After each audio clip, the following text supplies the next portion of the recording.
Hello everyone and welcome to today's episode of In the Pro Shop. And in today's episode I'm going to be going over hand positions and how to properly release a bowling ball to curve the ball or to hook the bowling ball, as we like to say. So first of all, I want to say thank you to everybody for tuning in, and be sure to check out last episode in the top right corner of your screen now. It was a great episode. I had a special guest, AJ Johnson, join me, and we went over how to use your right foot if you're right-handed or your left foot if you're left-handed to help guide your swing and guide you and hit your target more consistently. So be sure to check out that. Huge shout out to AJ once again for helping me out with that. So back to today's topic of how to release a bowling ball properly.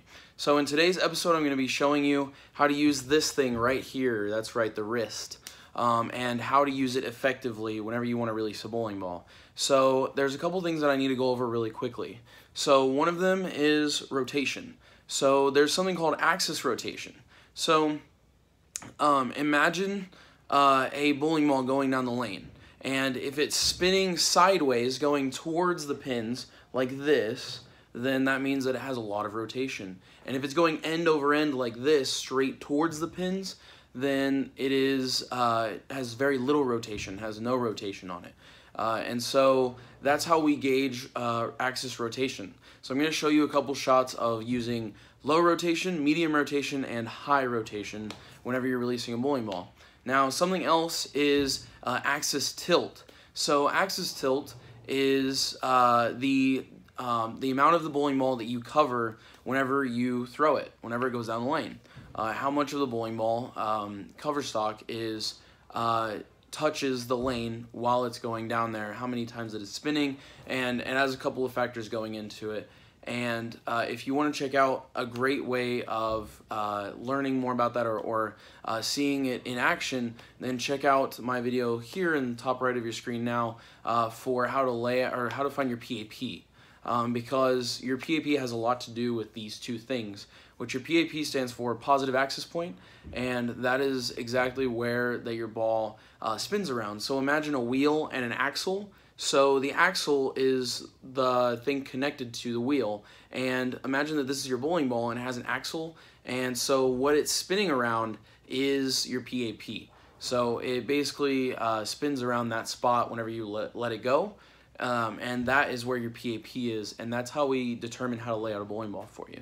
So I'm going to be kind of building off of previous episodes into this episode, so if you haven't checked those out, be sure once again, I know I'm saying this a lot, but be sure to check them out, and it will help you understand this a lot better.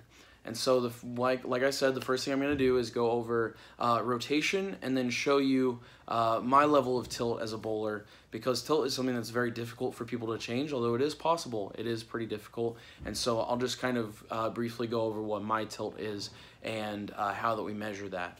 And so other than that, guys, I'll catch you on the lanes.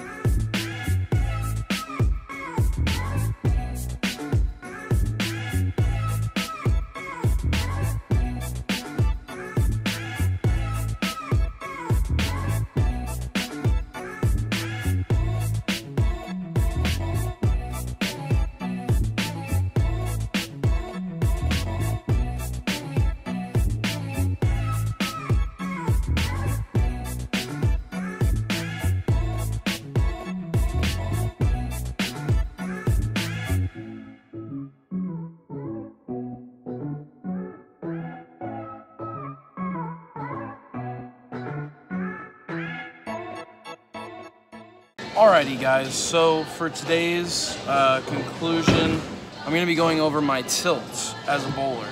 So once again, I explained tilt a moment ago, and what I'm going to be doing, I'm going to be taking this Prosect here. I'm going to take our Pandemonium here, the bowling ball that I threw, and I'm going to find my oil rings. So my first oil ring is going to start right about right here, right above this logo, at the edge of it.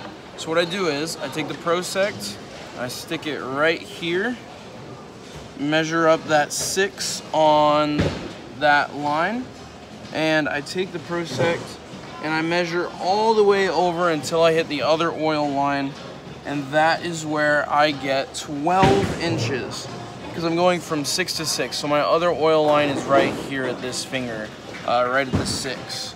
And so if we go from 6 to 6, that's going to be a full 12 inches of tilt.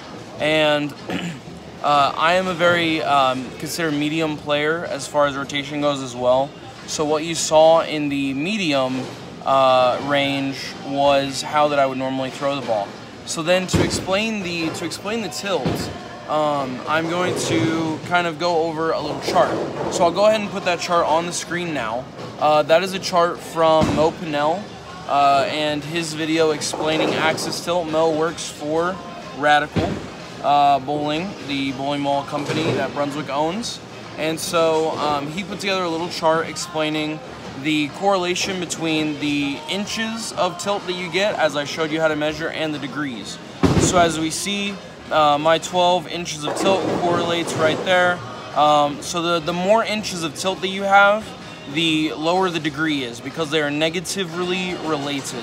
So that means that they have a negative relationship with each other. So the lower degree that you have, the higher the inches. And the lower the inches, then the higher the degree of tilt that you have.